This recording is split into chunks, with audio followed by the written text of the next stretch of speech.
மூன்று உலகத்தையும், இந்த இருள் உலகம், மத்தியம உலகம், பிதுர் உலகம், இந்த மூன்று உலகத்தை தொடர்பு கொள்ளக்கூடிய ஒரே ஒரு இனம் இருக்கிறது. அது எது என்று சொன்னால் அதுதான் மின்மினி பூச்சிகள். நம்ம இரவு நேரத்தில் பார்த்திங்கன்னா மின்மினி பூச்சிகள் சுற்றிக்கிட்டு இருக்கோம். யார் வீட்டுக்கெல்லாம் மின்மினி பூச்சிகள் வருகிறதோ அவர்கள் வீடு சொர்க்கபுரியாக இருக்கும். மின்மினி பூச்சிகள் யார் என்று கேட்டால் அந்த மின்மினி பூச்சிகள் ஒளி ஊட்டிகள், ஒளி கூட்டிகள், ஒளி உலகத்தை சார்ந்தவர்கள். அவர்கள் சித்தர்கள், அவர்கள்தான் மகான்கள், அவர்கள்தான் ஜீவன் முக்தர்கள், அருளாளர்கள். இவர்களுடைய வேலை என்ன என்று சொன்னால் மனித உயிர்களில் மிகவும் கேவலமாக இறந்து போனவர்கள், இருள் உலகத்தில் உள்ளவர்களை மீட்டெடுப்பதற்கும் அவர்களுக்கு அன்னமும் தண்ணியும் கொண்டு போய் சேர்க்கின்ற வேலையை இவர்கள் இரக்கம், கருணை, தயவு, அன்பின் மிகுதியின் காரணமாக அதை செய்கிறார்கள். இதுதான் நான் சொல்ல வந்த சப்ஜெக்ட்.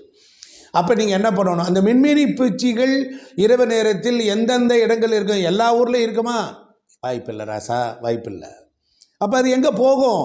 மின்மினி பூச்சிகள் சில நேரங்களில் சில காடுகளில், சில மரங்களில் கொத்து கொத்தாக, கூட்டம் கூட்டமாக போகும். அது போகும்போது பார்க்குறதுக்கு கண்கொள்ளா காட்சி, சுற்றிலும் இருட்டு, நடுவில் அப்படியே பறந்து போகும். அந்த மின்மினி பூச்சிகள் மரணமில்லாத பெருவாழ்வை பெற்றிருக்கிறது. சித்தர்கள், மகான்கள் தான் அப்படி போகிறாங்க. நீங்கள் அந்த மின்மினி பூச்சிகள் இருக்கிற இடம், அந்த மரத்தடையை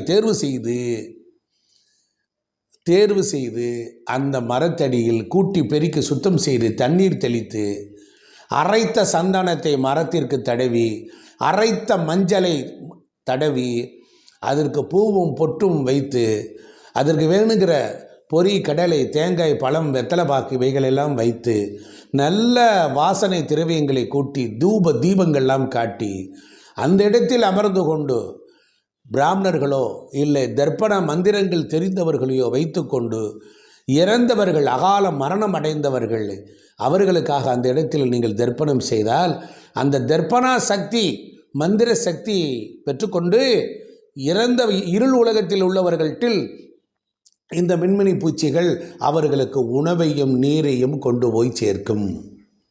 இப்போ புரிஞ்சிருக்கும்னு நினைக்கிறேன். மின்மினி பூச்சிகள்